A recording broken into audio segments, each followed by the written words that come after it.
వాక్యాన్ని విందాం. ప్రేమ స్వరూపి పరిశుద్ధుడా, మీకు స్తోత్రం చెల్లిస్తున్నాము. గడిచిన నెలంతా నీవు కాపాడేవు తండ్రి.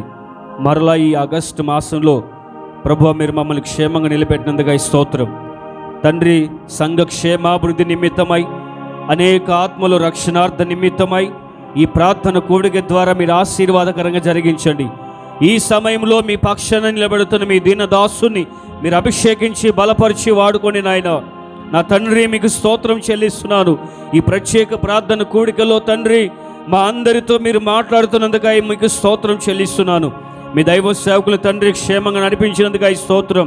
వించున్న ప్రతి మాట తండ్రి, వెదజల్లుతున్న ప్రతి వాక్కు ప్రతి వారి కుటుంబాలకు, ప్రతి ఒక్కొక్కరికి క్షేమాభివృద్ధి కలుగు చేయండి, క్షేమాభివృద్ధి కలుగు చేయండి. నీ వాక్యము ద్వారా ఆదరించండి, నీ వాక్యము ద్వారా బలపరచండి నాయన. ప్రభువా, మీకు స్తోత్రం చెల్లిస్తున్నాం. ప్రతి వారు చక్కగా శ్రద్ధగా నీ మాటలు విని మీ వాక్యము ద్వారా ఆదరించబడేటట్లు మీ పక్షమై నిలబడి మాట్లాడుతున్న మీ సేవకుల నోట ప్రభువా సమయోచితమైన వాక్కులు, నెమ్మది కలిగించే వాక్కులు మీరు అందించి తీసుకొని వచ్చిన ప్రతి మాట మాతో మీరు మాట్లాడి మహిమను పొందమని యేసు పరిశుద్ధ నామంలో అడిగి వేడుకొనుచున్నాము తండ్రి.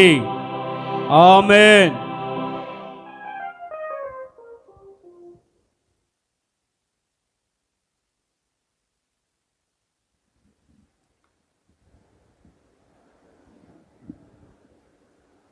హల్లెలూయా. యేసుక్రీస్తు ప్రశస్త నామంలో ఈ రాత్రి ప్రత్యేక ప్రార్థన కూటానికి కూడి వచ్చిన మీ అందరికీ నా హృదయపూర్వకమైన వందనాలు. అందరికీ వందనాలు. ప్రభునకు స్తోత్రాలు. అందరూ బాగున్నారా? హల్లెలూయా, హల్లెలూయా. గత నెల మొదలుకొని ఈ నెల వరకు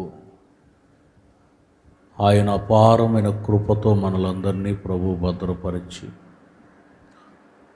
మన జీవితానికి ఎంతో విలువను, క్షేమాన్ని ప్రభు కలుగు చేస్తూ వచ్చారు. దేవునికి ఎంతగానో మనం కృతజ్ఞతాస్తుతి చెల్లించవలసిన వారమై ఉన్నాము.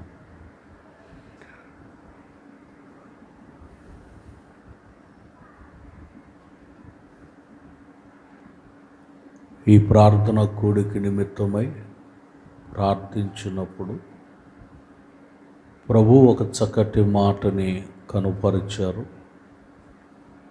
ఆ మాటని ఈ రోజున మీతో నేను పంచుకోవాలని దేవుని ఆత్మ ద్వారా ప్రేరేపించబడుతూ ఉన్నాను. 128వ కీర్తన, 128వ కీర్తన 3వ చరణంలోని 2వ భాగం నేను చదువుతాను. మీరు ఆ వాక్య భాగాన్ని గుర్తించండి. నీ భోజనపు బల్ల చుట్టూ నీ పిల్లలు ఒలీవ మొక్కల వలె ఉందురు. నీ భోజనపు బల్ల చుట్టూ నీ పిల్లలు ఒలీవ మొక్కల వలె నుందురు.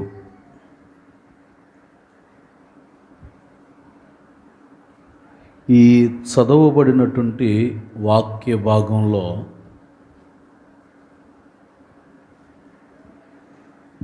మన పిల్లలట భోజనపు బల్ల చుట్టూ ఒలీవ మొక్కలు అని మనం చదువుతున్నాం.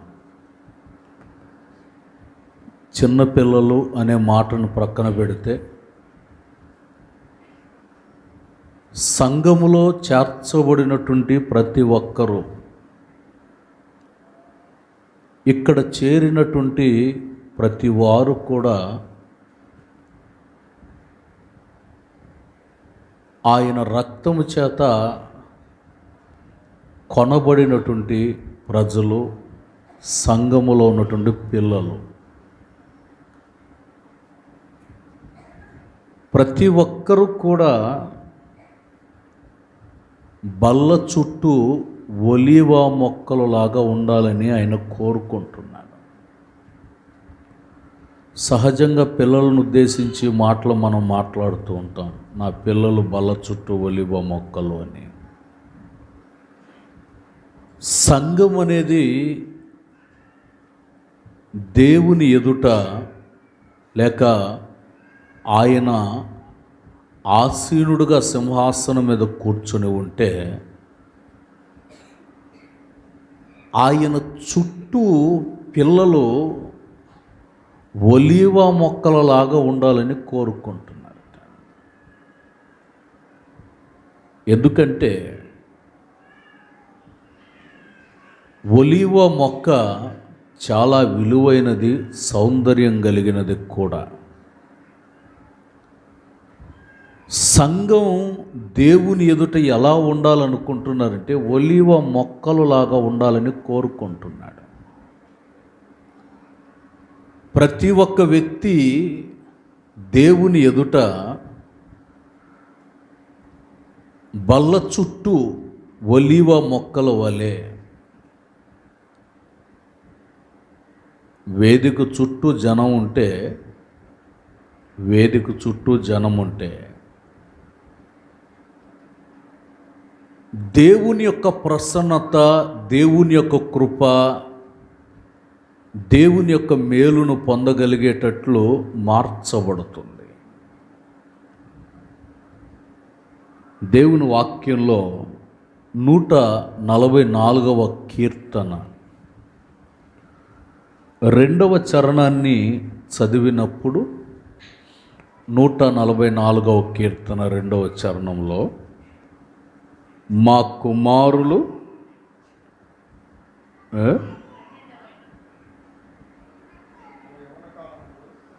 నేను ఎంత చెప్పాను? 144వ కీర్తన 12వ వాక్యం, నా కుమారులు తమ యవ్వన కాలమందు ఎదిగిన మొక్కల వలె ఉన్నారు.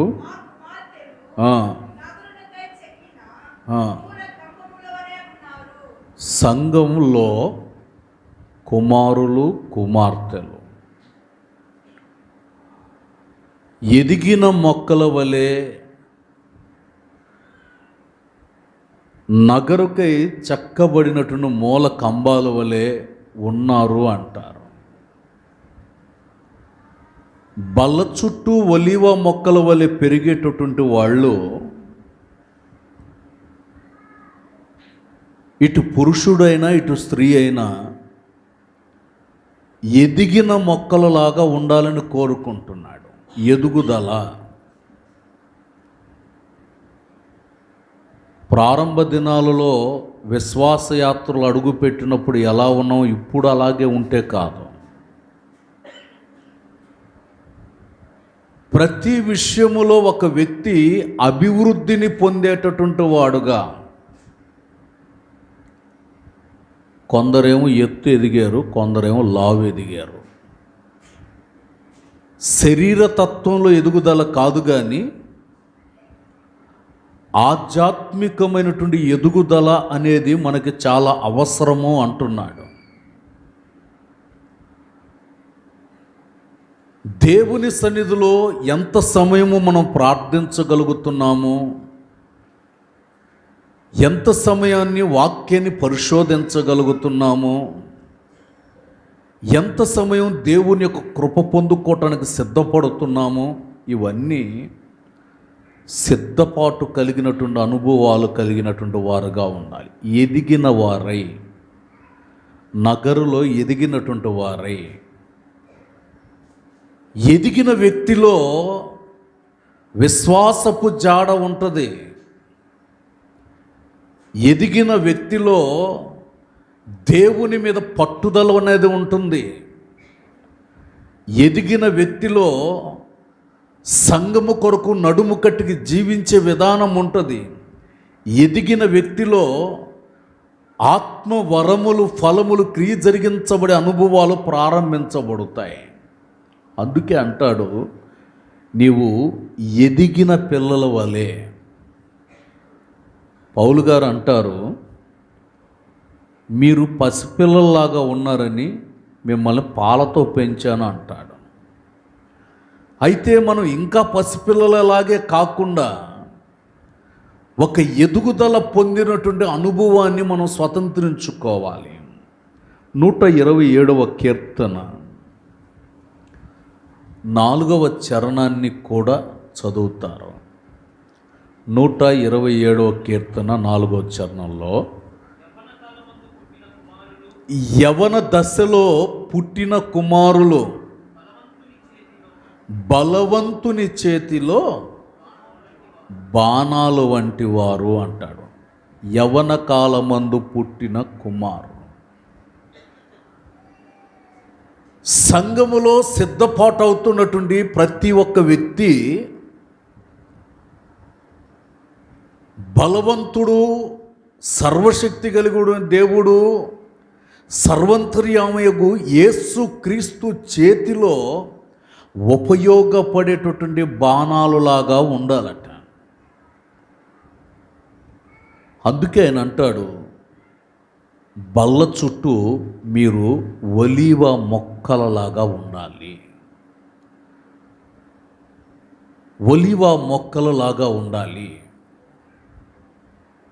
దానిలో ఉన్నటువంటి గుణాతిశయాలు, ఒలీవాలో ఉన్నటువంటి గుణాతిశయాలు కొన్ని క్లుప్తంగా కొన్ని మాటలు నేను మీతో పంచుకోవటానికి పరిశుద్ధాత్ముడు సహాయం చేయును గాక. ఆమెన్. హల్లెలూయా. మొదటి అనుభవం, ఈ ఒలీవ చాలా పచ్చగా ఉంటుంది. పచ్చగా ఉంటుంది. 52వ కీర్తన 8వ చరణాన్ని చదువుతారు.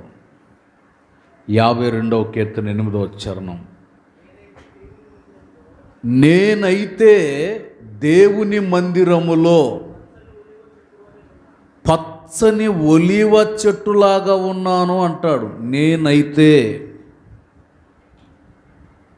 ఇక్కడ చేరిన ప్రతి ఒక్కరిలో ఒక ప్రత్యేకత అనేది కనబడాలి. ఏమిటా ప్రత్యేకత అంటే, నా ప్రక్కనున్న వాళ్ళకంటే, నా ఎదురుగా ఉన్న వాళ్ళకంటే, నా వెనక ఉన్న వాళ్ళకంటే, ఇటువైపున ఉన్న వాళ్ళకంటే నేనైతే నా దేవుని ఇంటిలో, ఇది దేవుని ఇల్లు, ఈ దేవుని ఇంటిలో మనం ఎలా ఉండాలి అని అంటే పచ్చటి ఒలివ మొక్కలలాగా ఉండాలి. దేవునికి స్తోత్రం కలుగునుగాక. ఆమెన్. హల్లెలూయా. నీవు పచ్చగా కలకలలాడుతూ, ఎప్పుడు ఈ పచ్చదనం ఏర్పరచబడుతుంది, ఈ ఒలివ ఎప్పుడు కలకలలాడుతుంది, ఆనందంగా బ్రతుకుతుంది?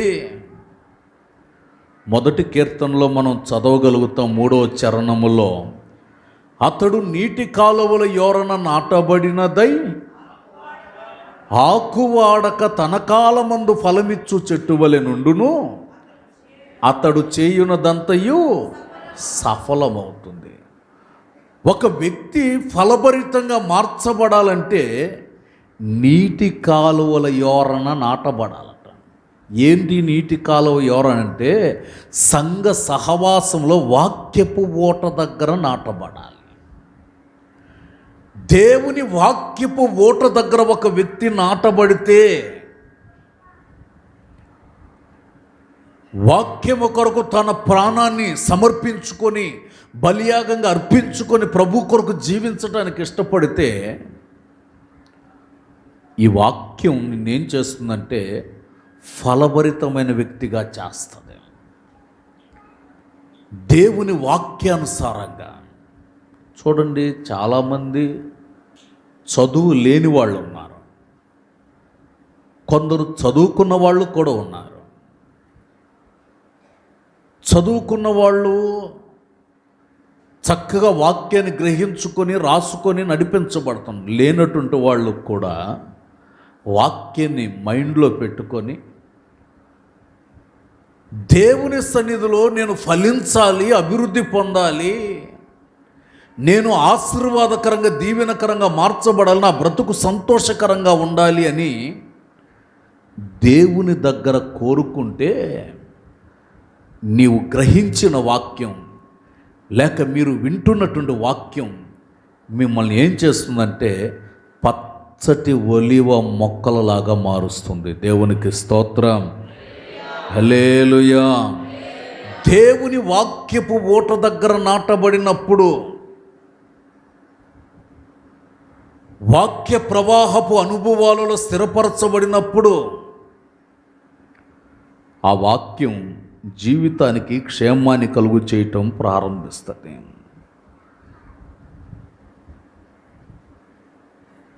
అందుకే ఇక్కడ మనం చదువుతున్నాం, ఇది మిక్కిలి పచ్చగా ఉంటుంది. ఒలివ చెట్టు పచ్చదనము అంటే సమాధానానికి సాదృశ్యంగా ఉంది. పచ్చదనం సమాధానానికి సాదృశ్యంగా ఉంది. నీవు కలకలలాడుతూ పచ్చగా ఉండటం అంటే సమాధానకరంగా, ప్రశాంతంగా, ముఖ తేజస్సు కలిగి మంచిగా సంతోషంగా బ్రతకగలిగేటటువంటి అనుభవం. అపోస్తులుడైన పౌలు గారు ఎఫెసీయులకు రాసిన పత్రిక 2వ అధ్యాయం 14వ వాక్యంలో రాస్తున్న మాటని చదువుతారు.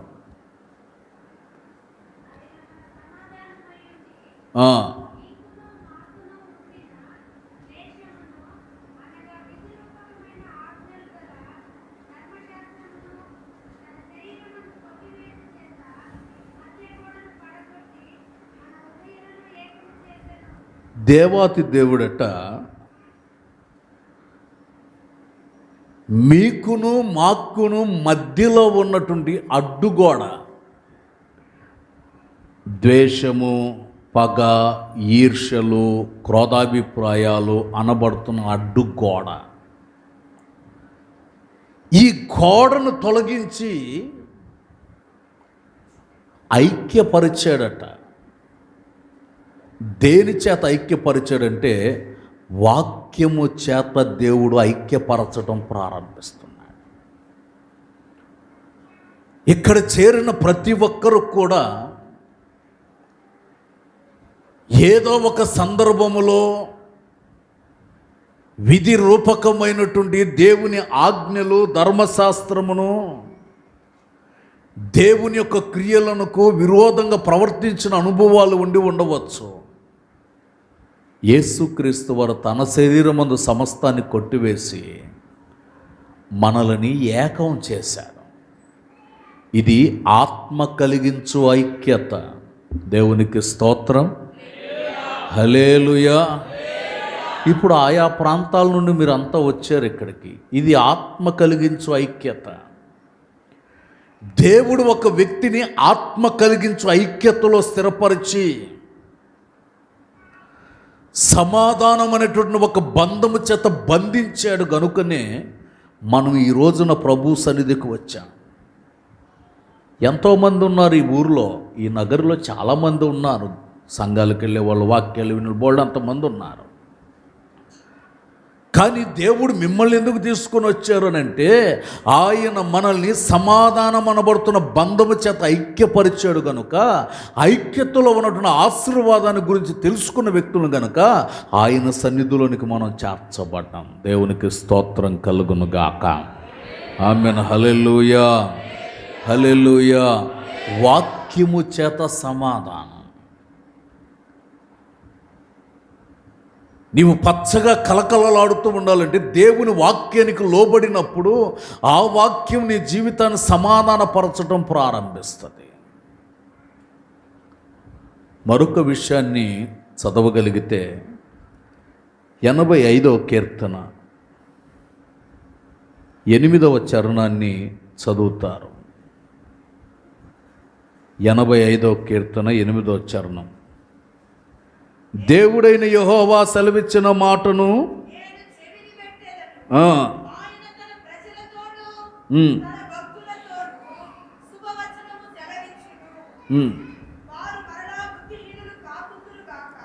దేవుడు సమాధానకర్తయకు దేవుడు చేసే పని ఏంటంటే ప్రజలను తన భక్తులైనటువంటి వారిని శుభవచనములతో ఆయన సమాధానపరచటం ప్రారంభిస్తాడట. ఇప్పుడు దేవుని సన్నిధికి వచ్చినటువంటి మనకు మనం దేవునితో దేవుని వాక్యము చేత సమాధాన పడితే ఆయన శుభవార్తలు మన చెవికి వినబడేటట్లు చేస్తాడట. దేవునికి స్తోత్రం. మంచి వార్తలు వినేటట్లు,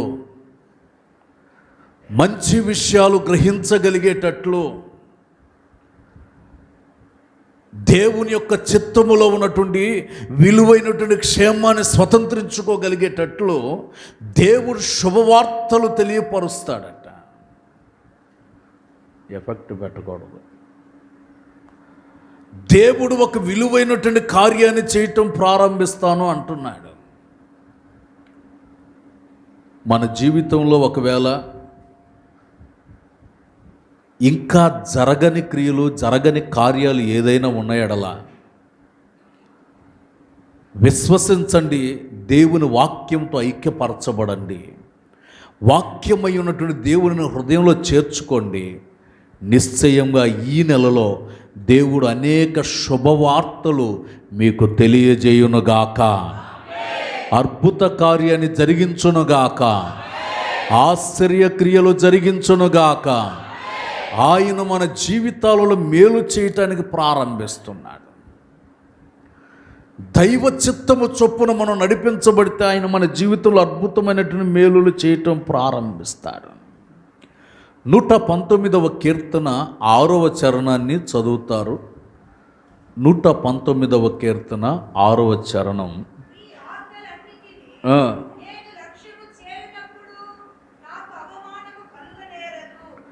నీ ఆజ్ఞలన్నింటినీ నేను లక్ష్యము చేస్తే, లేకపోతే అంగీకరిస్తే, నీ మాటలన్నిటిని హృదయపూర్వకంగా నేను స్వీకరిస్తే,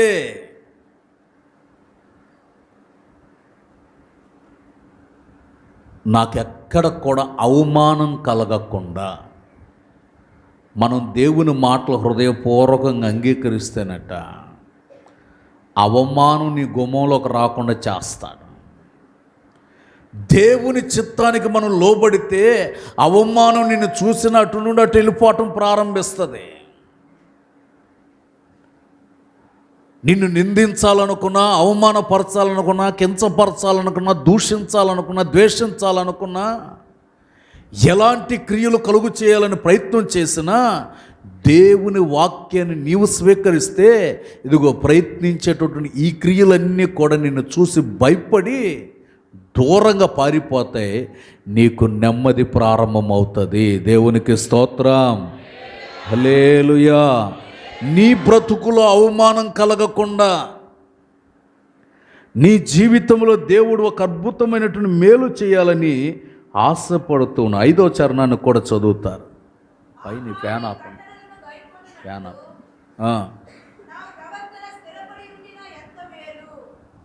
ఇక్కడ మనం చదివాం, ఆహా నీ కట్టడలను గైకొనున్నట్లు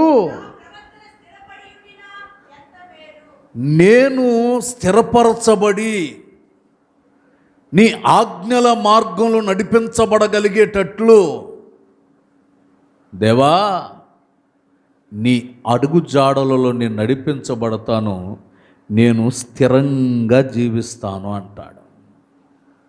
మన జీవితంలో స్వచ్ఛత కలిగి మనం నడిపించబడితే, పచ్చగా కలకలలాడటానికి మనం కోరుకుంటే ఆశ్చర్య కార్యాలు చేయగలిగినటువంటి దేవుడు మన జీవితంలో ఆయన అంటాడు, నేను సమాధానాన్ని ఇస్తాను, సంతోషాన్ని కలుగు చేస్తాను. నీవు నా కట్టడకు లోబడితే నీ మీదకు వచ్చే ప్రతి అవమానాన్ని కొట్టివేసి నీ జీవితానికి ఆనందాన్ని కలుగు చేస్తాను. దేవునికి స్తోత్రం. హల్లెలూయా.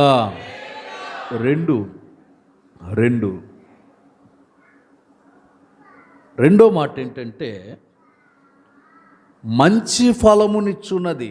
ఈ ఒలీవ చెట్టు మంచి ఫలాలు ఇస్తుందట. శ్రేష్టమైనటువంటి ఫలములు ఫలించేటట్లు. బల్ల చుట్టూ ఒలీవ మొక్కలుగా ఉన్న ఒలీవ చెట్టు ఒకటి పచ్చగా ఉంటుంది, రెండు అది మంచి ఫలములు ఫలిస్తుంది. హగ్గయి గ్రంథం 2వ అధ్యాయం 19వ వాక్యాన్ని చదువుతారు.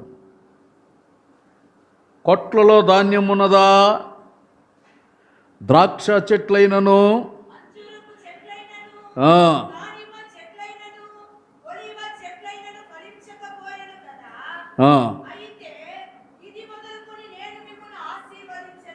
దేవునికి స్తోత్రం కలుగును గాక. హల్లెలూయా. కొట్లలో ధాన్యం ఉన్నదా అంటున్నాడు.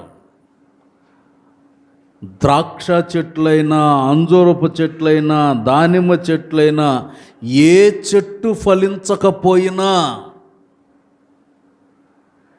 నేను నిన్ను ఫలభరితంగా చేయటానికి ఇది మొదలుకొని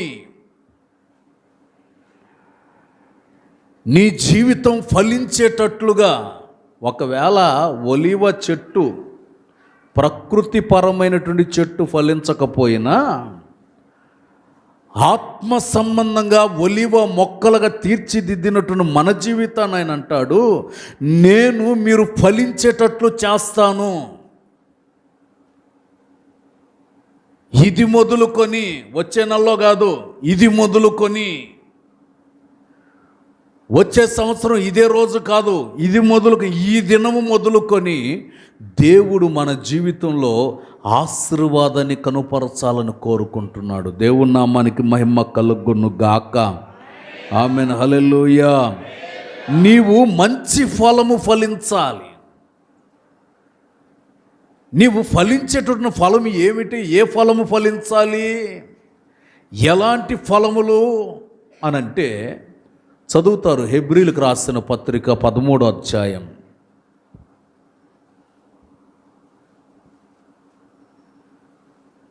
15వ వాక్యాన్ని చదువుతారు.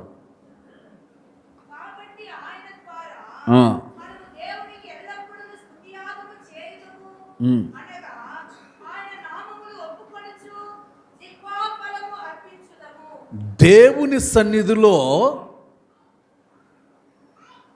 ఆయన నామాన్ని స్మరిస్తూ, స్తుతిస్తూ, ఆరాధిస్తూ, కీర్తిస్తూ, కొనియాడుతూ జిహ్వ ఫలములు మన నాలుకతో, మన నాలుక ద్వారా దేవునికి స్తుతియాగాలు చెల్లించాలట. నీవు మంచి ఫలము ఫలించాలంటే నీ నాలుక ద్వారా దేవునికి స్పష్టంగా జిహ్వ ఫలములను అర్పించాలి. స్తుతియాగాన్ని అర్పిస్తూ దేవునిని ఆరాధించి మహిమపరిచేటట్లు. అందుకే దైవజనులు ఆ పాట రాశారు. నైవేద్యములు, దహన బలులు నీవు కోరవుగా, నా ప్రాణాత్మ శరీరము. పాడరే, చప్పట్లు కొడుతూ పాడండి. నైవేద్యములో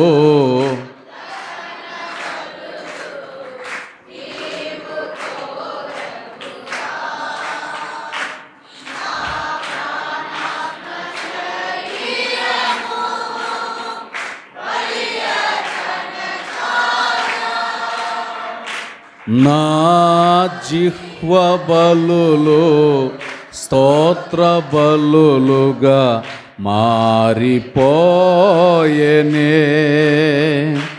నా జిహ్వ బలులు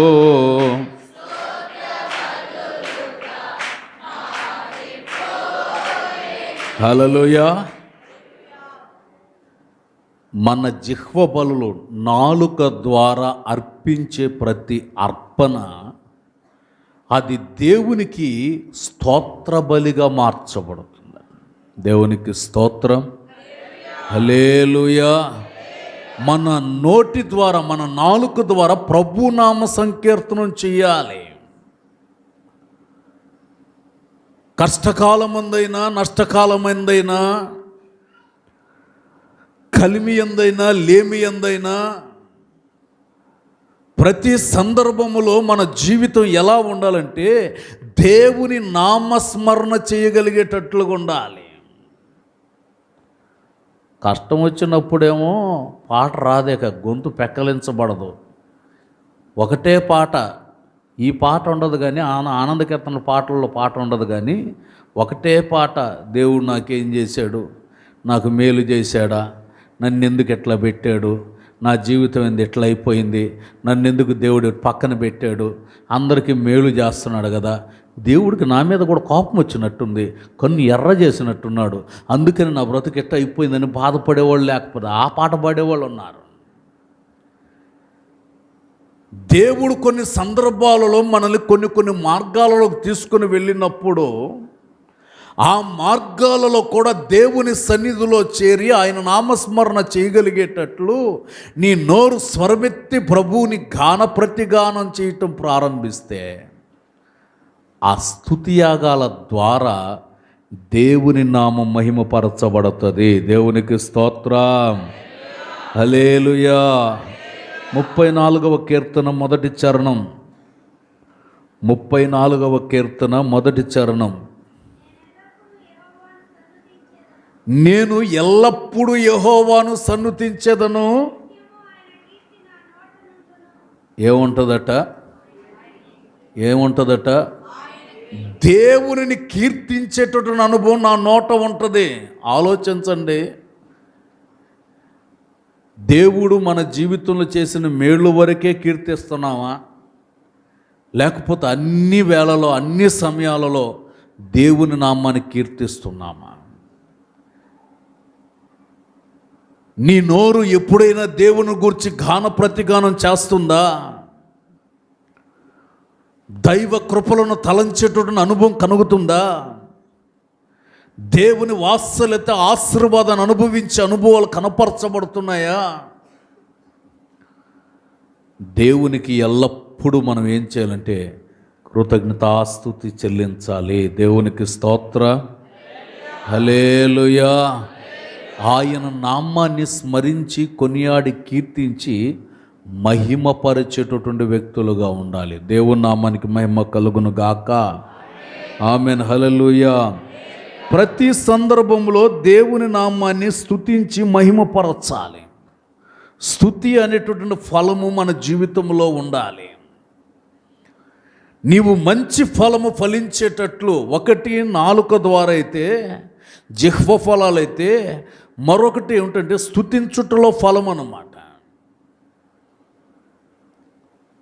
జ్ఞానం అనే ఫలాన్ని కూడా స్వతంత్రించుకోవాలి. మంచి ఫలం, జ్ఞానం అనే ఫలము. యాకోబు పత్రిక 3వ అధ్యాయం 17వ వాక్యాన్ని చదువుతారు. ఎక్కడి నుండి వస్తుందట? రేకుల మీద నుండి కాదు, ఈ మందిరం పైన ఉన్న రేకుల మీద నుండి కాదు, పరలోకము నుండి వచ్చేటటువంటి జ్ఞానము మొట్టమొదట పవిత్రమైనది. అక్కడ చాలా మాటలు కనబడతాయి మనకి. పరసంబంధమైన దైవిక జ్ఞానము కొరకు మనం ప్రాకులాడాలట.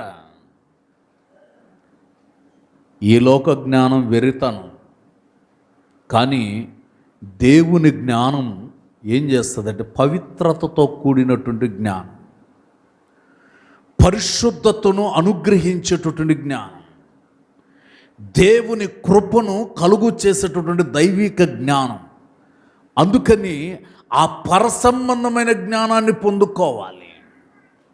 ఇది ఎక్కడ దొరుకుతుందంటే మార్కెట్లో దొరకదు, ప్రభు పాదాల దగ్గర ఉంటే దేవుడు జ్ఞానాన్ని కలుగు చేయటం ప్రారంభిస్తాడు.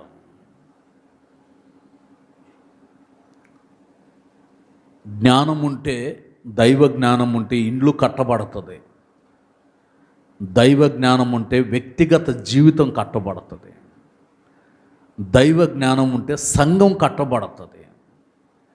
దైవ జ్ఞానం ఉంటే నీ వ్యక్తిగత జీవితం కట్టబడుతుంది.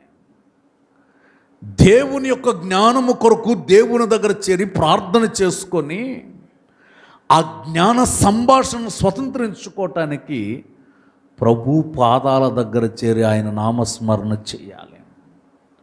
దైవిక జ్ఞానం అనేది చాలా అవసరం. నాకు తెలిసిన ఒక ఆయన ఉన్నాడు, ఆటో ఉంది అతనికి, ఆటో తోలుతాడు. ఆటో స్టార్ట్ చేసాడంటే నోట్లో స్తోత్రం హల్లెలూయా, స్తోత్రం హల్లెలూయా, స్తోత్రం అంటూ ఉంటాడు. ఆటోలో వెళ్తా కూడా ఉదయం నుండి సాయంత్రం దాకా తిరుగుతూనే ఉంటాడు. బాడుగులకి స్తోత్రం హల్లెలూయా, స్తోత్రం అంటాడు. స్తోత్రగానాలు చేస్తూ తిరుగుతూనే ఉంటాడు ఆటోలో. ఇంత స్తోత్రాలు చెప్పే వ్యక్తి, ఇతనికి కొంచెం కూడా జ్ఞానం లేదన్నమాట. నోరైతే పలుకుతుంది కానీ దైవిక జ్ఞానం ఇతనికి పొరపాటున కూడా లేదు. ఉదయం నుండి సాయంత్రం దాకా ఆటో వేస్తే కొద్ది గొప్ప సంపాదిస్తారుగా బాబు, చెప్పండి, ఆటోలో ఉన్న వాళ్ళు చెప్పండి. సాయంత్రం లోపు కొద్ది గొప్ప సంపాదించుకుంటారుగా, సంపాదించుకోకుండా ఇళ్ళకి జారారుగా. ఏదో కొద్దో గొప్ప శ్రమపడి సంపాదించుకుంటారు. ఈయన సంపాదిస్తాడా? రూపాయి ఇంటికి దాడు, రూపాయి ఇంటికి దాడు. మరలా స్తోత్రం హల్లెలూయా, స్తోత్రం అంటాడు. రూపాయి ఇంటికి దాడు. ఒకవేళ ఇతనికి ఏమైనా వ్యసనాలు అలవాట్లు ఉన్నాయా అని అంటే వ్యసనాలు ఏమీ అలవాట్లు లేవు. మంచోడు, సౌమ్యంగా ఉంటాడు, నెమ్మదిగా ఉంటాడు, ప్రశాంతంగా ఉంటాడు. డబ్బు ఏమవుతుందో తెలియదు, తెలియని పరిస్థితి. ఇంట్లో పిల్లలు ఉన్నారు.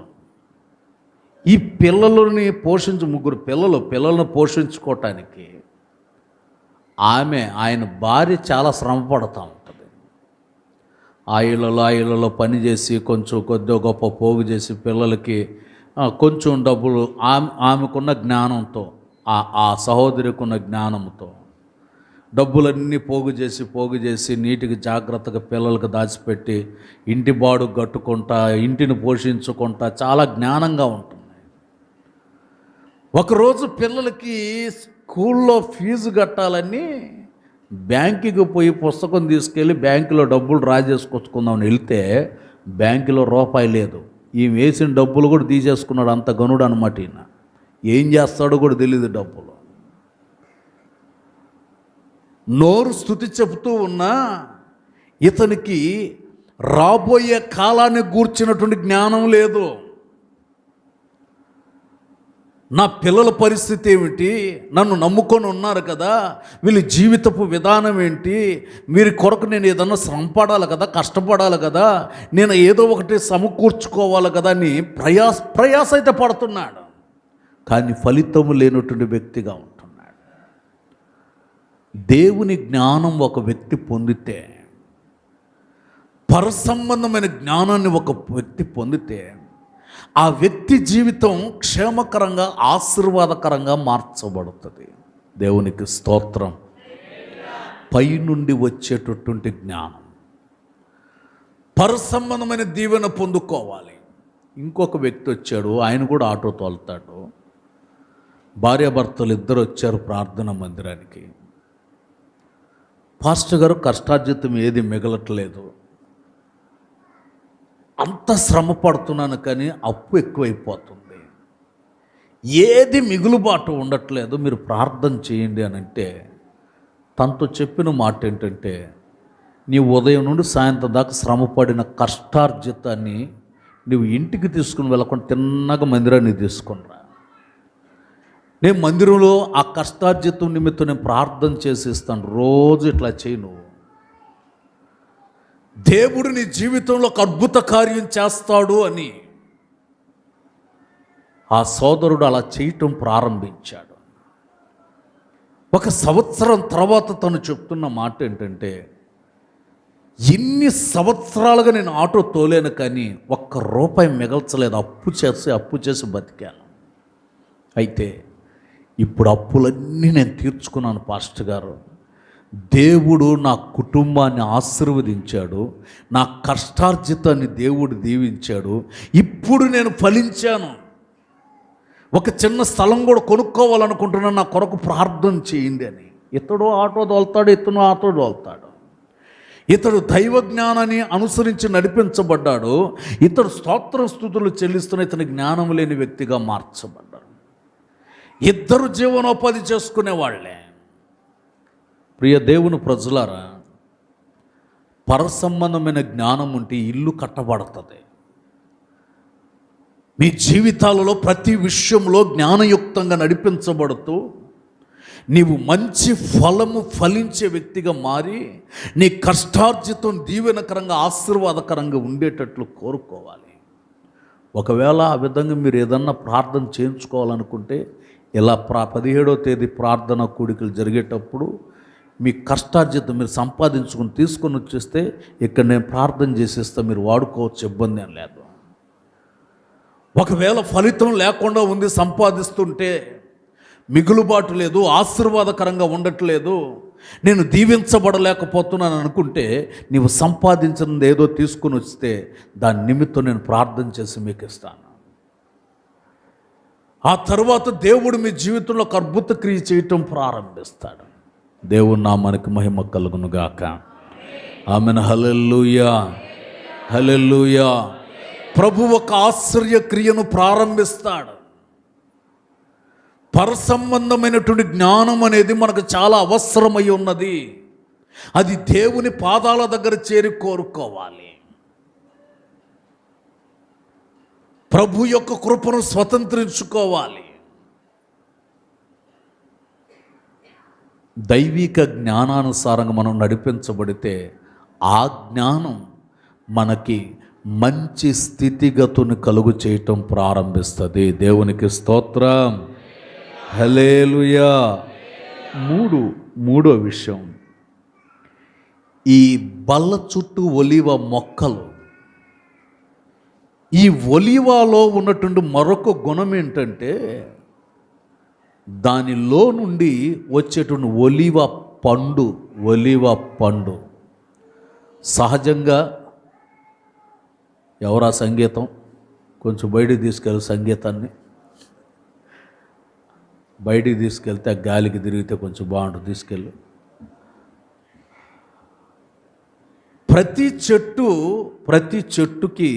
ప్రతి చెట్టులో విత్తనములో నుండే తైలాన్ని తీయటం మనం చూస్తాం. విత్తనములో నుండే తైలాన్ని తీస్తాం.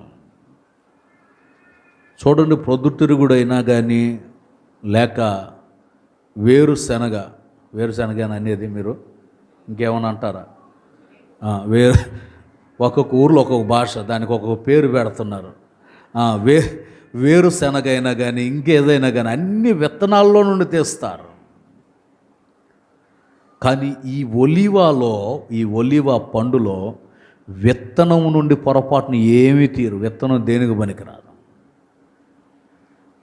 కానీ తైలాన్ని ఎలా తీస్తారంటే పైన గుజ్జును తీసి, ఆ పండు ఉన్నట్టు పైన గుజ్జును తీసి గానుగులలో వేసి దాంట్లో నుండి నూనె తయారు చేస్తారు.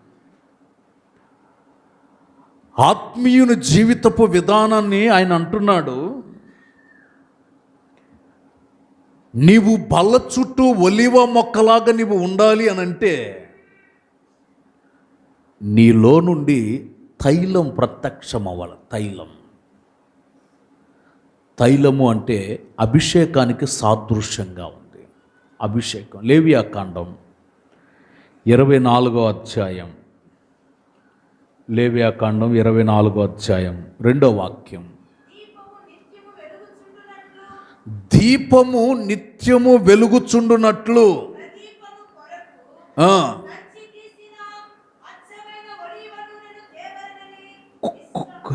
నూనె కల్తీ నూనె కాదు, స్వచ్ఛమైనటువంటి తైలం తీసుకొని రమ్మంటున్నాడు. దీపాలు వెలిగించబడాలి అంటే,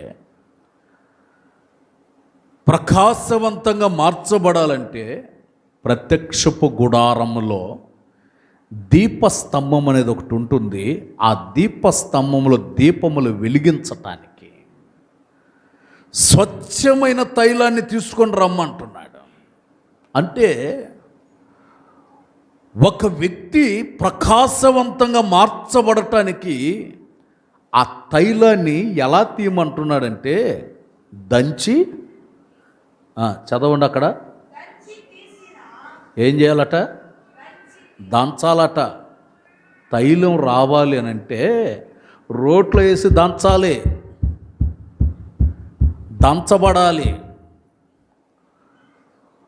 దేవుని బల్ల చుట్టూ ఒలీవ మొక్కలాగి ఎదగాలనుకున్న వ్యక్తికి అప్పుడప్పుడు ఈ దంచుడు ఉంటుంది. ఏ దంచుడు?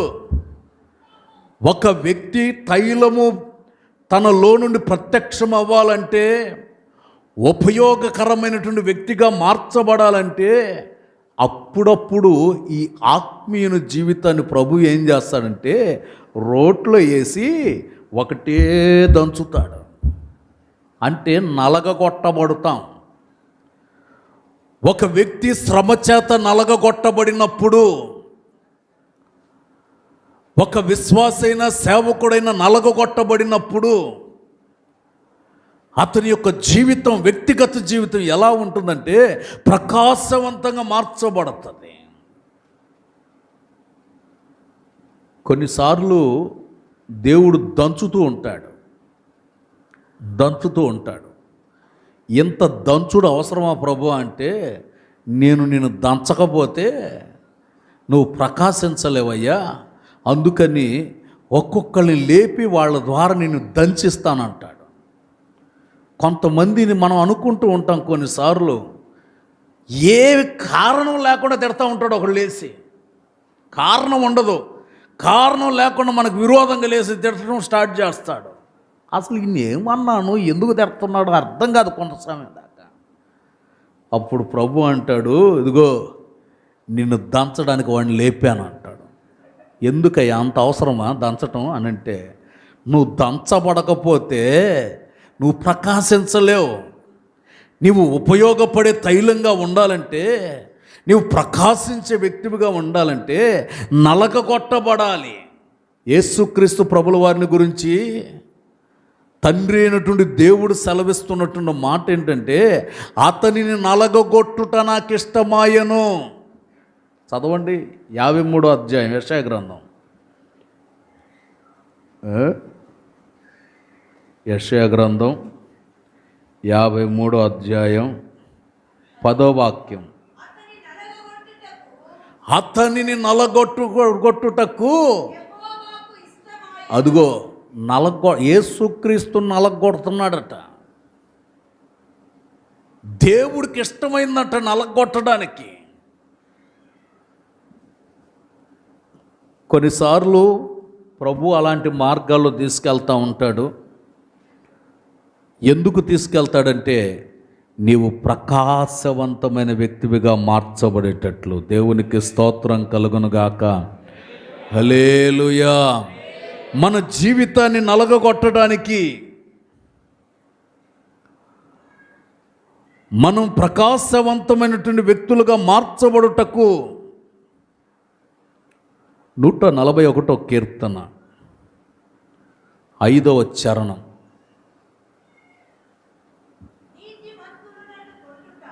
నీతిమంతులైన వారు నన్ను కొట్టుట,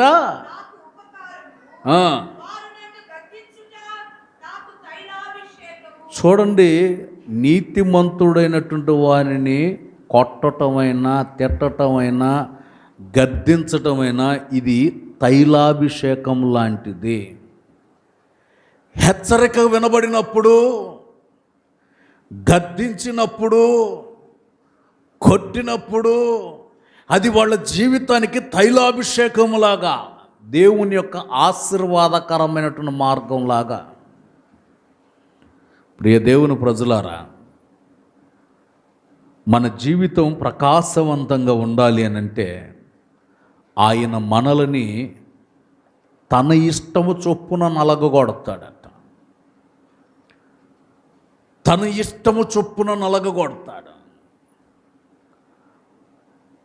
మనం నలగగొట్టబడితే మనం జనులకి ఎలా కనబడతామంటే ప్రకాశవంతమైన వ్యక్తులుగా మార్చబడతాం. దేవునికి స్తోత్రం. హల్లెలూయా. హల్లెలూయా. ప్రకాశవంతమైనటువంటి వ్యక్తులుగా మార్చబడతాం. మన జీవితం పరిశుద్ధత కలిగి జీవించగలిగేటట్లు మార్చబడతాం.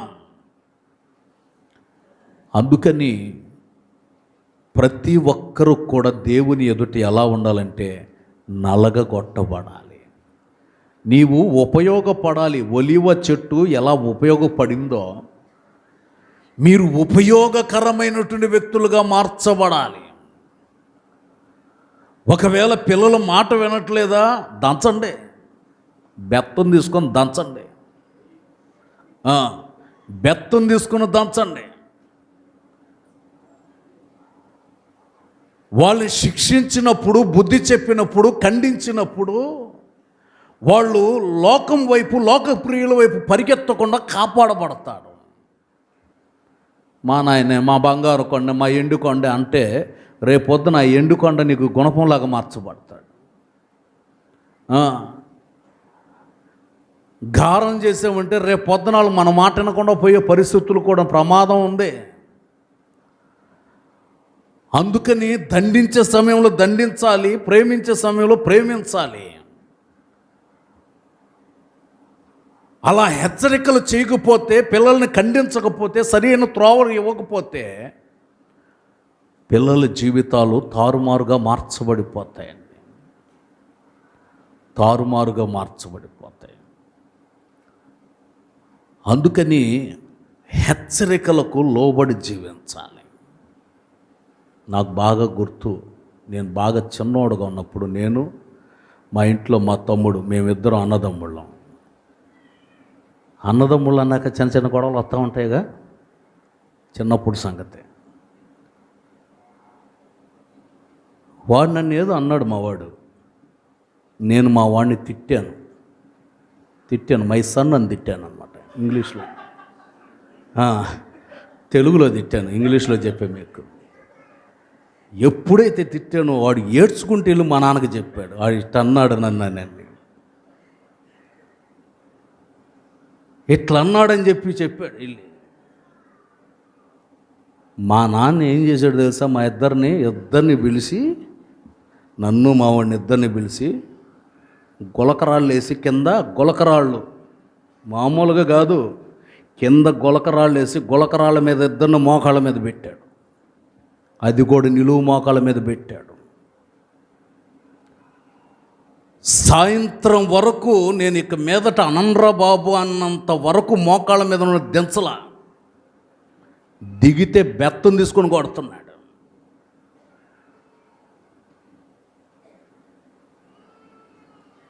మీరు నవ్వారు, కానీ ఆయన ఇచ్చినటువంటి శిక్ష ఆ రోజున ఆయన ఖండించకపోతే, బుద్ధి చెప్పకపోతే, ఈ రోజున సాగర్ పాస్టర్ అనేవాడు ఇక్కడ నిలబడేవాడు కాదేమో. ఆ రోజున శిక్షించి బుద్ధి చెప్పి సాయంత్రం నేను ఒప్పుకునేంత వరకు, అది కూడా ఇంట్లో నాన్న దగ్గర క్షమాపణ కోరుకున్నాను, అమ్మ దగ్గర కోరాను, మా వాడి దగ్గర కోరాను, దేవుని దగ్గర క్షమాపణ కోరేంత వరకు వదిలిపెట్టలే మా నాన్న. అంత స్ట్రిక్ట్గా ఉండేవాడు.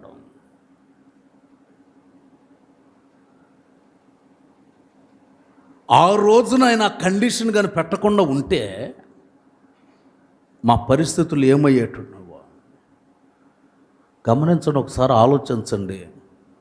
పిల్లలు, ఒక్కొక్క పిల్ల ఇంట్లో తల్లిదండ్రులు తిట్టే తిట్లు అన్నీ కలిపి తిడతా ఉంటే కొన్నిసార్లు బాధ అనిపిస్తుంది.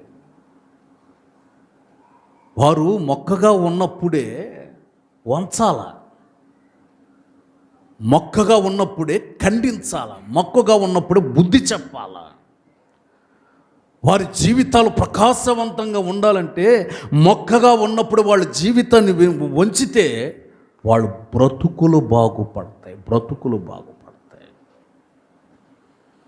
అందుకే దేవుని వాక్యం అంటుంది, నీవు బల్ల చుట్టూ ఎలా ఉండాలంటే ఒలీవ మొక్కలాగా ఉండాలి. దేవునికి స్తోత్రం. హల్లెలూయా, హల్లెలూయా. చిన్నప్పుడు ఏం చేసేవాడంటే మా నాన్న, మాకు సెలవులు వస్తే ఏ చుట్టాలు ఇంటికి వెళ్ళేవాళ్ళం కాదు, ఇంట్లోనే ఆయన ఉద్యోగానికి వెళుతూ వెళుతూ బైబిల్లో కంఠస్థ వాక్యాలు ఇచ్చేళ్ళేవాడు. మాకు వచ్చేసరికి మళ్ళీ మేము అప్పచెప్పాలి. ఇక వాటిని చదువుకుంటూ ఉండేవాళ్ళం. సాయంత్రం వచ్చిన తర్వాత అవి చెప్పాలి ఖచ్చితంగా. రోజు అదే పరిస్థితి. ఈరోజు చెప్పిన వాక్యం రేపు ఇచ్చే వాక్యంతో కలిపి చెప్పాలా. ప్రతి వాక్యాన్ని కంఠస్థ పెట్టేటట్టుగా చెప్పుకుంటూ అట్లా నేర్పించుకుంటూ అట్లా పునాది వేసాడు ఆయన. సరి అయినటువంటి ఒక పునాది తల్లిదండ్రులు వేయకపోతే వాళ్ళు పరిమళించలేరు, తైలముగా మార్చబడలేరు. అందుకే అంటాడు, నీవు ప్రకాశవంతంగా ఉండాలి అంటే నీవు తైలము కలిగిన వ్యక్తివిగా, అభిషేకం కలిగిన వ్యక్తిగా. చివరి మాట కూడా చెప్తాను. చివరి మాట, ఈ ఒలీవాలో ఉన్నటువంటి చివరి అనుభవం ఏంటంటే అలంకారంగా ఉంటుంది, అందంగా ఉంటుంది. ఒక మాటలో చెప్పాలంటే ఇది చాలా అందంగా ఉంటుంది, సౌందర్యం కలిగినటువంటిది. ఇజ్రాయెల్ దేశం వెళ్ళినప్పుడు యేసుక్రీస్తు దినాలలో ఆయన ప్రార్థన చేసుకున్నటువంటి ఒలివ చెట్టు ఉంది. దీని జీవిత దినాలు ఎన్నంటే 2000 సంవత్సరాలు దాటేసింది అంటున్నారు వాళ్ళు. అప్పటి కాలపు చెట్టు కూడా అట్లాగే ఉంది. దీనిని బట్టి మనం నేర్చుకోదగ్గ నీతి ఏంటంటే ఇది అందం మాత్రమే కాదు, దీనికి మరణము కూడా లేదు. దేవునికి స్తోత్రం, హల్లెలూయా. అది ఇహపరమందు జీవించగలిగేటటువంటి చెట్టు. అది జీవముతో చక్కగా వర్ధిల్లుతుంది. మనకు బాగా తెలిసిన మాట, నోవాహు దినాల్లో కూడా జలప్రలయం వచ్చినప్పుడు దేశమంతా మునిగి అన్ని కొట్టుకెళ్ళిపోయినా ఈ ఒలీవ చెట్టు మాత్రం ముంచబడినా కూడా అది జీవంతోనే ఉంది. అంటే జలప్రలయాలు వచ్చి ముంచినా, పర్వతాలు మునిగిపోయినా, ప్రజలందరూ సర్వనాశనం అయిపోయినా, క్రీస్తు కొరకు సాక్షిగా జీవించేటటువంటి ఒక వ్యక్తికి దేవుడు పరిశుద్ధమైనటువంటి అలంకారాన్ని కలుగు చేసి ఒక సంసిద్ధ పాటుని ఇవ్వగలిగినటువంటి వాడు. దేవుని నామానికి మహిమ కలుగును గాక. ఆమెన్, హల్లెలూయా. హోషేయ గ్రంథం 14వ అధ్యాయం 6వ వాక్యం. హోషేయ గ్రంథం 14వ అధ్యాయం 6వ వాక్యం.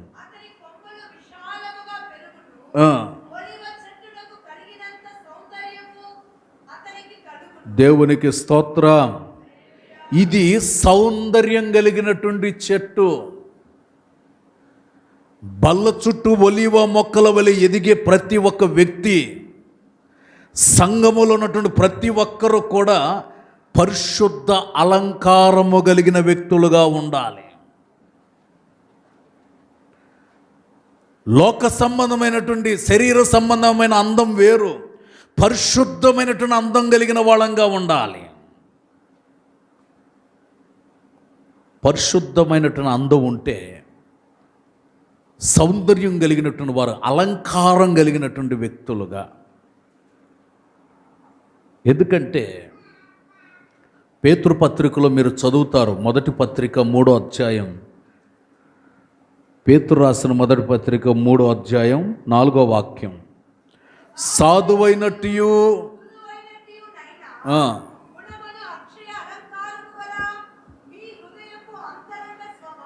ఇక్కడ చూడండి, చదివిన వాక్య భాగాన్ని చదివినప్పుడు సాధువైనట్టు మృదువైనట్టు గుణమనబడుతున్న అలంకారం. పైవాక్యంలో అంటారు జడలు అల్లుకోవటం, బంగారు నగలు పెట్టుకోవటం, వస్త్రాలు ధరించుకోవటం, ఇవి వెలుపటి అలంకారం. అయితే అంతరంగము పరిశుద్ధత కలిగి జీవించటానికి ఆయన అంటాడు, సాధువైనటువంటి స్వభావం కలిగిన వాళ్ళంగా ఉండాలి. సాత్వికం, దేవుని సన్నిధిలో సాత్విక, మంచి మనస్సు, మృదువైనట్టి మంచి మాట పలకగలిగేటట్లు మృదువైనటువంటి స్వభావం.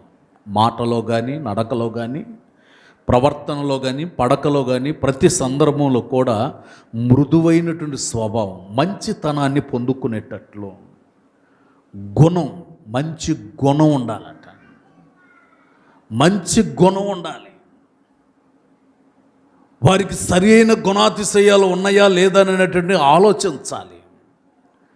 ఈ వివాహ కార్యక్రమాలు చేసేటప్పుడు కూడా ఆస్తిపాస్తులు ఉన్నాయా అని చూస్తున్నారు. ఇల్లు ఉందా, పొలం ఎన్ని ఎకరాలు ఉంది, కారు ఉందా, బండి ఉందా, కుర్రోడు ఏం ఉద్యోగం చేస్తున్నాడు, ఎంత డబ్బు సంపాదిస్తున్నాడు నెలకి, బ్యాంకులో ఎంత వేసాడు వెనక, ఇవి ఆలోచిస్తున్నారు. కానీ అబ్బాయి అయినా అమ్మాయి అయినా ప్రార్థనకి వెళ్తుందా, దేవుని వాక్యం పరిశోధిస్తుందా, ఎంతసేపు ప్రార్థన చేసుకుంటుంది, ఉపవాస ప్రార్థనలు ఏమైనా చేయగలుగుతుందా, ఏదన్నా వ్యసనాలు ఏదన్నా అలవాట్లు ఉన్నాయా, ఇవేం ఆలోచించట్లా. డబ్బు ఉంటే చాలు దించేస్తున్నారు అంతే.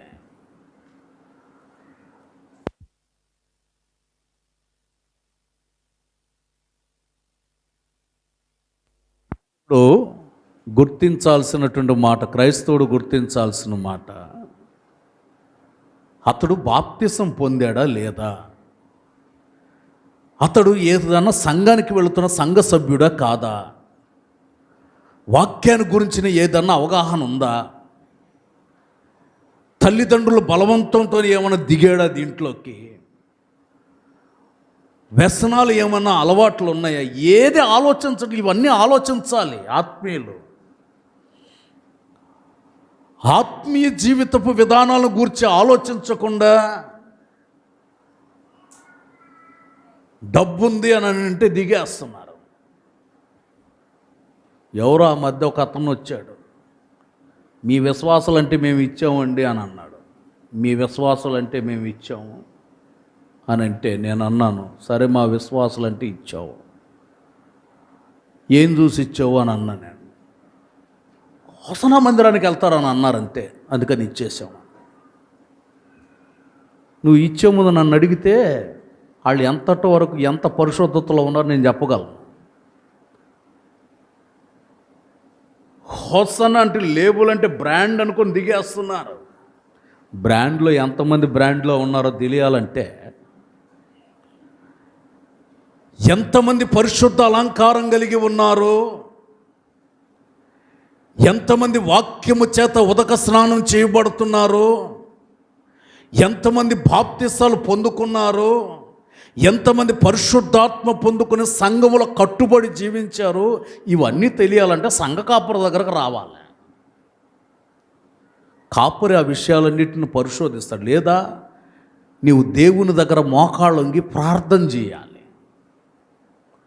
ఇవన్నీ ఏం తెలియకుండా ఉద్యోగాలు ఉన్నాయిలే, మంచి పొజిషన్లో ఉన్నారులే, పొలాలు ఉన్నాయిలే, తలాలు ఉన్నాయిలే, కారు ఉందిలే, బంగళా ఉంది, ఇవన్నీ అనుకొని పోతే ఆత్మీయ జీవితపు విధానం ఏమిటి?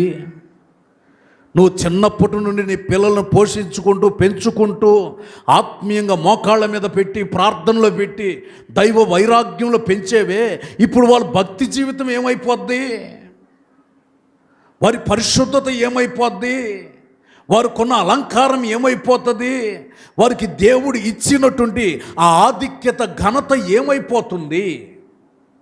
దానిని గురించి ఆలోచించకుండా దిగితే చాలా కష్టమండి.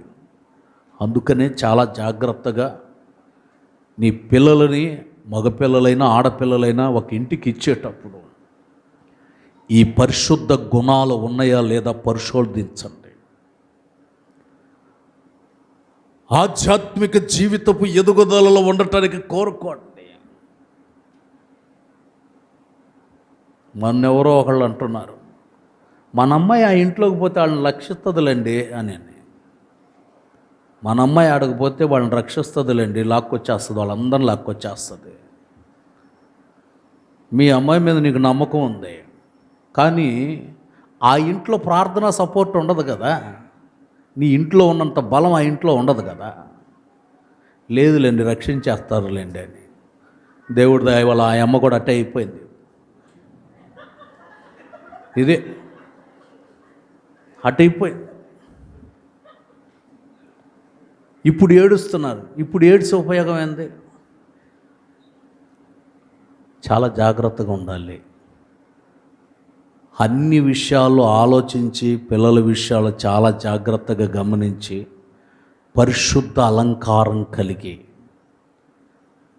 కుటుంబ పరిస్థితులు ఒక ఎత్తు అయితే సంఘ సహవాసంలో కూడా నీ గుణం, నీ యొక్క సాధువైన స్వభావం, నీ అలంకారం, పరిశుద్ధత కలిగి నీవు నడిపించబడితే నీ జీవితంలో ప్రభు ఒక అద్భుత ఆశ్చర్యకార్యాన్ని జరిగించటం ప్రారంభిస్తాడు. పరిశుద్ధత కలిగి నీవు నడిపించబడేటువంటి వ్యక్తివిగా ఉండాలి. 96వ కీర్తన 6వ చరణం. 96వ కీర్తన 6వ చరణం. ఘనతా ప్రభావములు ఆయన సన్నిధిలో ఉన్నవి, బల సౌందర్యములు పరిశుద్ధ స్థలములో ఉన్నవి. ఘనతా ప్రభావాలు, బల సౌందర్యాలు. మన జీవితంలో పరిశుద్ధమైనటువంటి అలంకారం కలిగి, వాక్యము చేత మన జీవితాలు తీర్చిదిద్దబడి ప్రభు కొరకు సాక్షిగా ఉంటే ఆయన నిన్ను ఒలీవ చెట్టులాగా చేసి ఫలభరితంగా మార్చి ఈ అలంకారంతో సిద్ధపాటు కలిగి ఉంటే ప్రభు అయిన యేసుక్రీస్తు త్వరగా రాబోతున్నాడు. ఆయన వచ్చినప్పుడు పరిశుద్ధమైనటువంటి అలంకారం కలిగినటువంటి వ్యక్తులమై ఆయన ఎదుటకు వెళ్ళి చేర్చబడతాం. అలాంటి ఒక శుభప్రదమైన నిరీక్షణ మన జీవితంలో ఉంటే ఆయన మన జీవితాల్ని పచ్చగా కలకలలాడుతూ సంతోషంగా ఉండగలిగేటట్లు ప్రభు అద్భుతం చేస్తాడు. అలాంటి ధన్యత యేసయ్య మనందరికీ అనుగ్రహించును గాక. ప్రార్థన చేసుకున్నాం. లేచి నిలవబడతారు.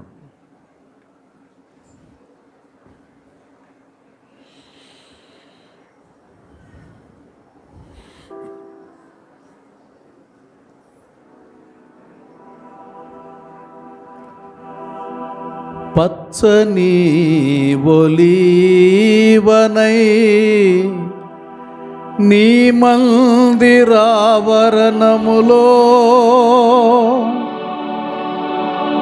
నీతోనే ఫలించెదా బ్రతుకు దినములన్నిట. నీతోనే ఫలించెదా బ్రతుకు దినములన్నిట. నా జీవితం నీకంకితం, కడవరకు సాక్షిగా నన్ను నిలుపుమా ప్రభో.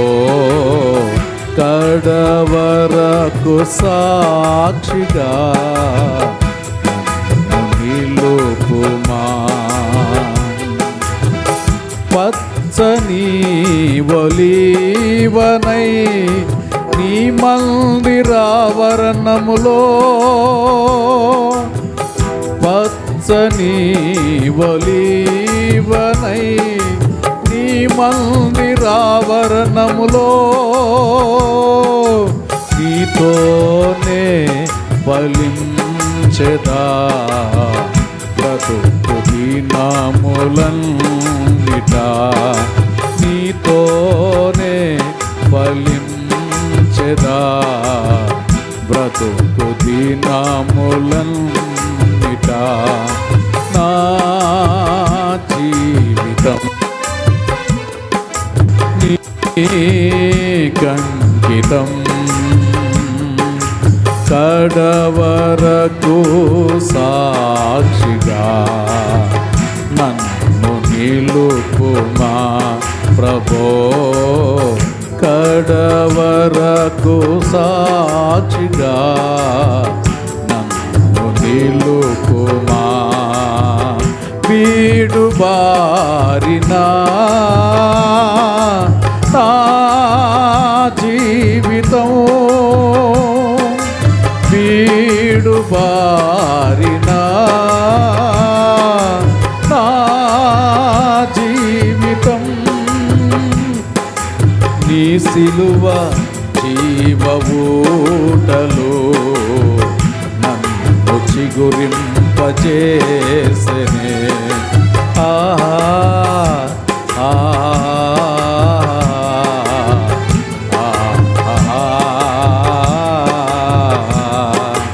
నీ సిలువ జీవఊటలో నన్ను చిగురింపజేసెనే. పచ్చని ఒలీవనై నీ మందిరావరణములో, పచ్చని ఒలీవనై నీ మందిరావరణములో నీతోనే ఫలించెదా బ్రతుకు దినములన్నిట. నీతోనే స్తోత్రం, నీతోనే ఫలించెదా బ్రతుకు దినములన్నిట. నీతోనే ఫలించెదా బ్రతుకు దినములన్నిట.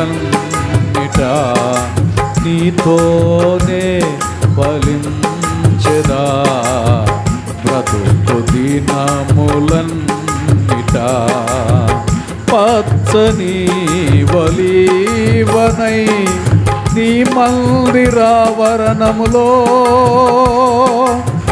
పచ్చని ఒలీవనై నీ మందిరావరణములో ఆమేన్. నీతోనే ఫలించే స్తోత్రం, నీతోనే ఫలించెదా బ్రతుకు దినములన్నిట. నీతోనే ఫలించెదా బ్రతుకు దినములన్నిట.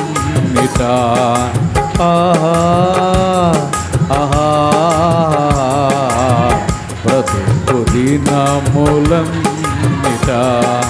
నా జీవితం నీ సేవలో,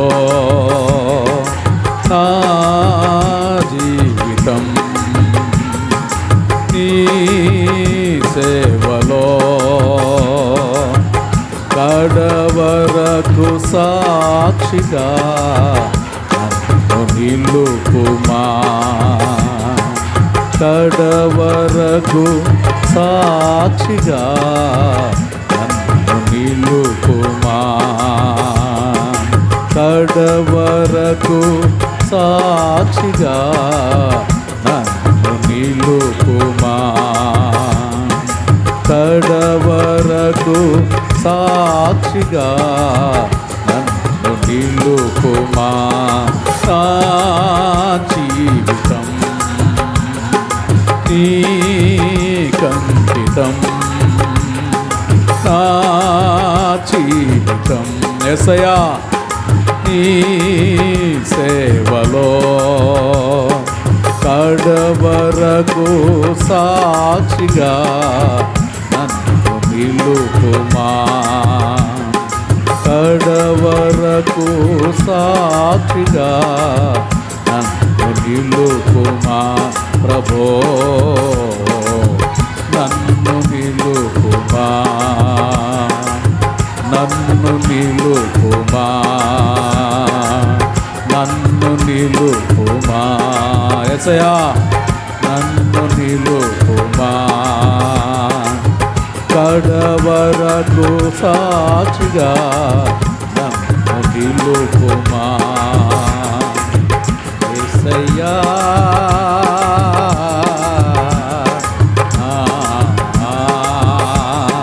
స్తుతిగానమా. యేసయ్యా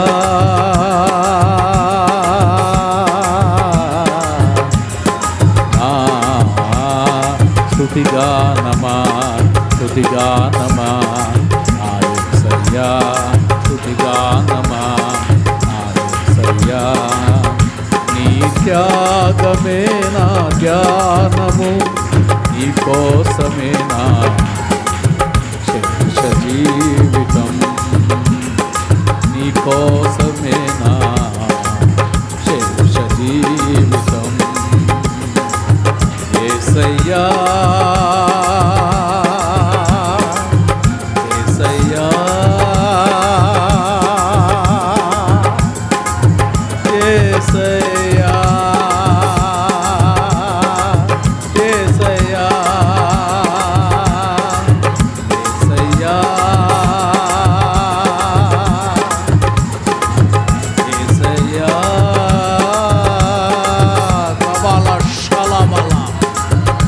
బల కరబల కతురబ కబల కరబల కషల తలబల స్తుతిగానమా స్తుతిగానమా స్తుతిగానమా స్తుతిగానమా స్తుతిగానమా స్తుతిగానమా స్తుతిగానమా స్తుతిగాన కబల కబల కరల కషందల బకబలి ఓలి కబబ బబ షలబల కరబల కతురా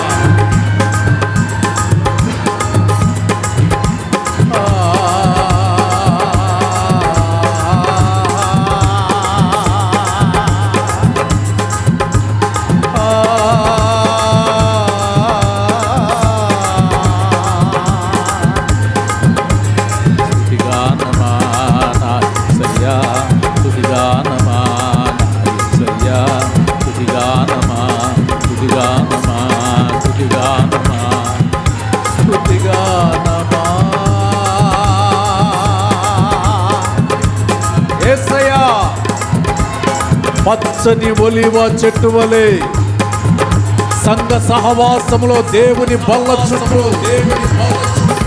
ఒలివ మొక్కల వలె ఎదుగుదురుగాక. నీవు ఫలించాలి, నీవు బలపరచబడాలి, నీవు ఆశీర్వాదకరమైన వ్యక్తివిగా ఉండాలి, దేవుని కొరకు సాక్షిగా బ్రతకాలి.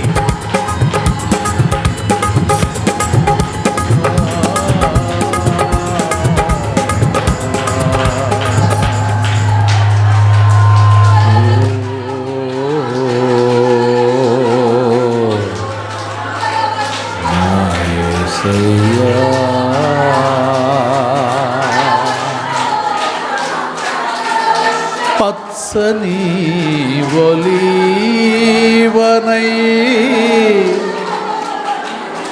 నీ మందిరావరణములో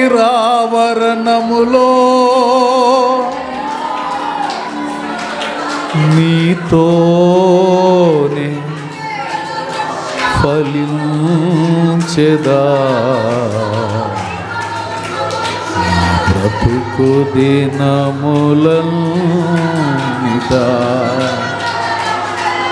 యేసయ్యా నీతోనే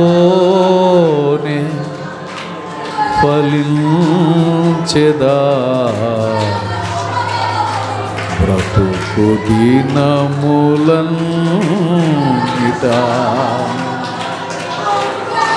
నా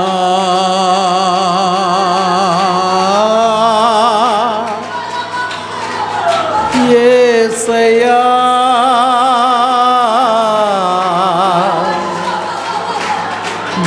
నీతోనే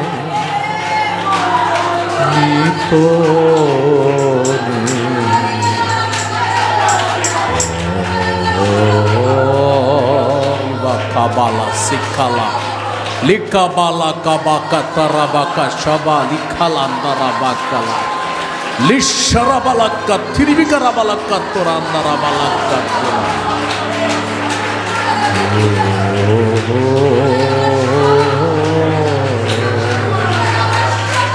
ప్రభు మన మధ్యలో సంచరించిన విధానాన్ని బట్టి చేతులెత్తి స్తోత్రాలు చెల్లిద్దాం. స్తోత్ర స్తోత్ర అందరూ చేతులెత్తి స్తోత్రాలు చెల్లిద్దాం. స్తోత్ర స్తోత్ర స్తోత్ర స్తోత్ర స్తోత్ర స్తోత్రం అని చెప్పండి. స్తోత్ర స్తోత్ర స్తోత్ర స్తోత్ర స్తోత్ర. ప్రతి నెల జరుగుతున్న ఈ ప్రత్యేక ప్రార్థన దేవుడు ఆశీర్వాదకరంగా దీవెనకరంగా జరిగించిన విధానాన్ని బట్టి స్తోత్రాలు చెల్లిద్దాం. స్తోత్రం, స్తోత్రం, స్తోత్రం, స్తోత్రం, స్తోత్రం, స్తోత్రం. దేవుని బల్ల చుట్టూ ఒలీవ మొక్కల వలె నీ పిల్లలు ఉంటారన్నారు. సంఘములో దేవుడు మనలందరినీ ఆ దిశగా స్థిరపరిచి, సిద్ధపరిచి, ఫలభరితంగా మారుస్తున్నందుకు స్తోత్రాలు చెల్లిద్దాం. తండ్రి అయిన దేవునికి స్తోత్రాలు చెల్లిద్దాం. యేసుక్రీస్తు వారికి స్తోత్రాలు చెల్లిద్దాం. పరిశుద్ధాత్మునికి స్తోత్రాలు చెల్లిద్దాం.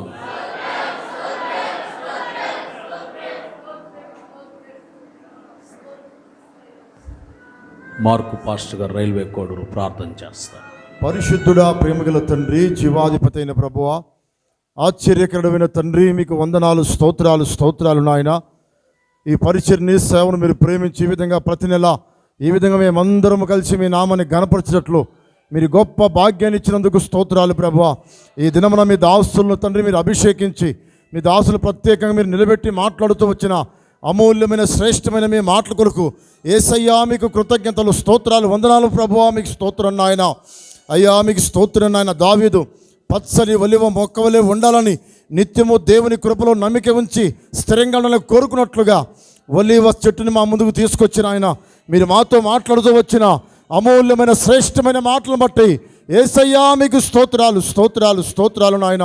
తండ్రి, ఒలివ చెట్టు పచ్చగా ఉంటుందని మేము కూడా అందరితో సమాధానమును బంధము కలిగి అందరితో ఐక్యత కలిగి జీవించాలని ప్రభువా మీరు మమ్మల్ని హెచ్చరిక చేసినందుకు స్తోత్రాలు చెల్లిస్తున్నాం. ఒలివ చెట్టు ఫలిస్తుందని మేము కూడా ఆత్మ సంబంధమైన విషయాలలో జ్ఞానమందును విశ్వాసమందును ఫలించి అభివృద్ధి పొంది విస్తరించబడాలని ప్రభువా మీరు కోరుకొని మాతో మాట్లాడుతూ వచ్చినందుకు స్తోత్రాలయ్యా. ఒలివ చెట్టు తైలం ఇస్తుందని ప్రభువా, అభిషేకం ఇస్తుందని ప్రభువా, అందరితో మేము కూడా అభిషేకము పొందిన ఆయన అయ్యా సువాసన కలిగి జీవించాలని ప్రభువా మీరు మమ్మల్ని హెచ్చరిక చేసినందుకు స్తోత్రాలు, స్తోత్రాలు, స్తోత్రాలు నాయన.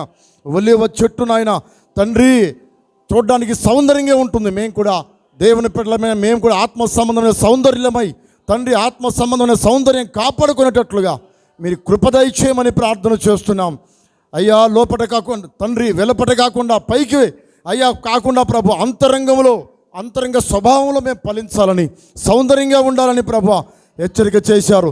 మీరు అక్కడ సమీపిస్తున్న దినాలలో ప్రభు మేము సంఘంలో స్థిరపడి పచ్చని ఒలివ చెట్టు వలె నిత్యము మీ కృపలో నమ్మిక ఉంచిన ఆయన మీ రాకడకు రాజ్యానికి సిద్ధపడలాగున అయ్యా మీరు మాతో మాట్లాడుతూ వచ్చిన శ్రేష్టమైన మాటల్ని ప్రతి వారి హృదయంలో అంతరంగంలో స్థిరపరిచి మీ యందు ఇంకనూ బలమైన వ్యక్తులుగా మార్చమని ప్రార్థన చేస్తున్నాం. ఈ మాటలు అందరి హృదయాల్లో స్థిరపరిచి ఒలివ మొక్క వలె నేను కూడా స్థిరంగా బలముగా ఉండాలి, దేవుని కృపలో భద్రంగా ఉండాలి, ఆయన రాజ్యానికి రాకడకు సిద్ధపడాలని ఆశ కలిగి జీవించినట్లు మీ కృపదయ చేయమని ప్రార్థన చేస్తున్నాం. కుడి వచ్చిన ఒక్కొక్కరిని మీరు బలపరిచి ఉన్నతమైన కృపకు సాక్షిగా నిలబెట్టి మీ కొరకు సిద్ధపరచుమని నజరేయుడిని యేసు నామములో అడుగుచున్నాము తండ్రి, ఆమేన్. మన ప్రభువైన యేసు క్రీస్తు కృప, తండ్రిన దేవుని ప్రేమ, పరిశుద్ధాత్ముని సన్నిధి సహవాసం మనకును సకల పరిశుద్ధులకును మరి ముఖ్యంగా ఆయన వాక్యాన్ని దైవజనులకు ఎల్లప్పుడూ సదాకాలము తోడై ఉండి నడిపించునుగాక. ఆమె